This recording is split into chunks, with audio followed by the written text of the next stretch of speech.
The dog pressed his nose against the baby's cheek and held it there. Not a nuzzle, not a greeting.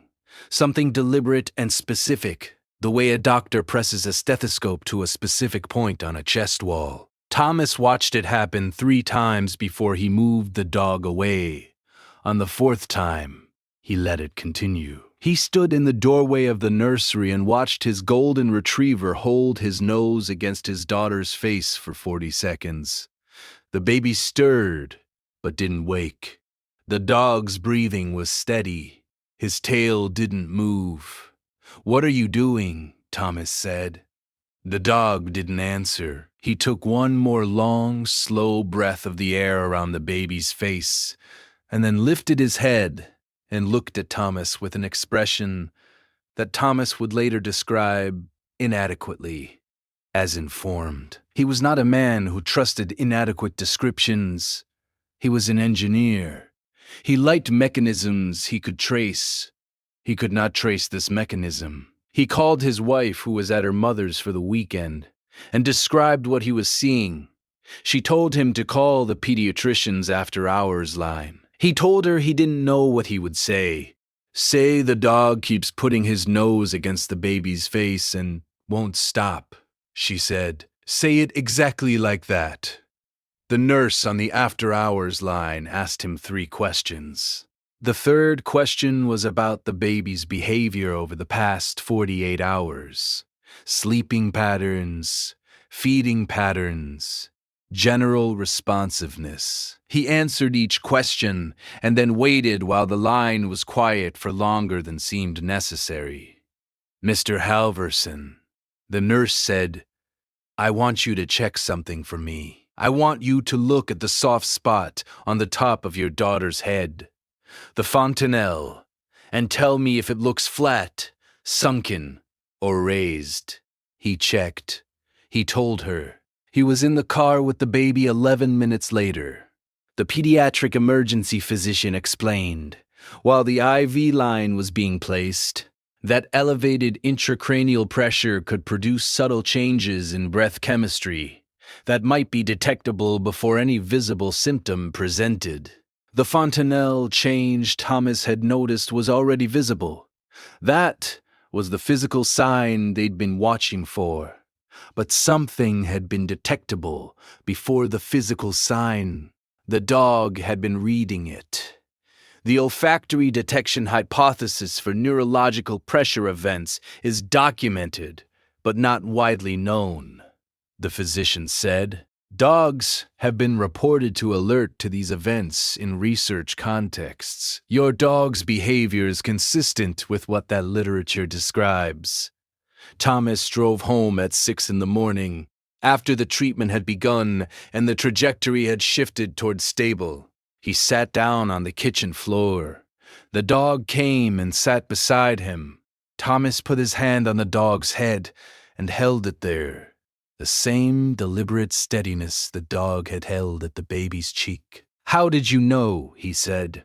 The dog leaned into his hand. Thomas thought about the word collar, about the thing beyond it. The biology, the detection apparatus, the ancient contract between this species and his that had never been fully translated into language, either of them shared. He thought about the 4 times. The 4 times the dog had pressed his nose to the baby's face. The first 3 times, Thomas had moved him away, politely but firmly, because it had seemed like too much. The 4th time, he had been patient enough to watch. He thought about what patience costs and what impatience almost cost. He sat on the kitchen floor with his hand on the dog's head and waited for the light to come through the window. The dog waited with him. That was their nature, to wait together, to keep watch together, to share the long, unremarkable hours that surround the moments that matter. The morning came. Thomas went back to the hospital. The dog sat by the door until he returned. When Thomas's wife came home 2 days later and heard the story, she was quiet for a very long time. Then she said, "He kept pressing his nose against her face." "Yes," Thomas said, and you moved him away. 3 times. She looked at the dog. He was asleep in the corner of the nursery, his head pointed toward the crib. Not the 4th time, she said. Not the 4th time, Thomas agreed. She sat down beside the dog and put her hand on his side. What made you let him stay the 4th time? She asked. Thomas thought about it. I ran out of explanations, he said. I ran out of reasons why he was wrong. She nodded slowly. That's all it takes, she said. Just run out of reasons. The dog's side rose and fell under her hand, steady as a tide. She sat with him until the baby made a sound from the crib, and then she got up, and the dog got up too, and they both went to check.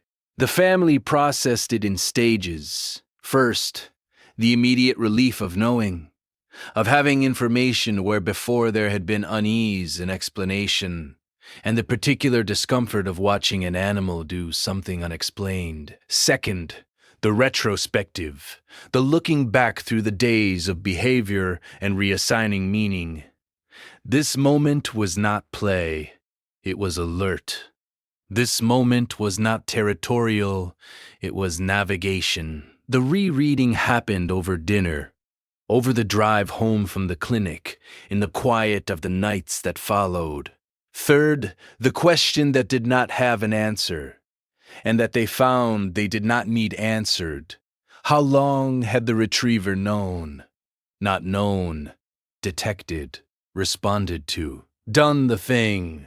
The research existed. They found it in pieces over the following days. Studies on canine olfactory detection of blood glucose. Studies on animal alerting to seizure precursors. Documented cases of dogs identifying respiratory changes, cardiac events, bacterial infections, all before human instruments registered anything wrong.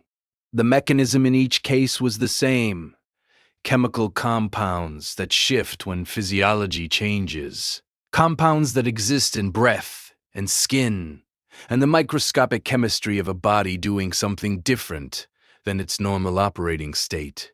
A dog's nose contains roughly 300 million olfactory receptors. A human nose contains approximately 6 million. The math was simple. The implication was less simple.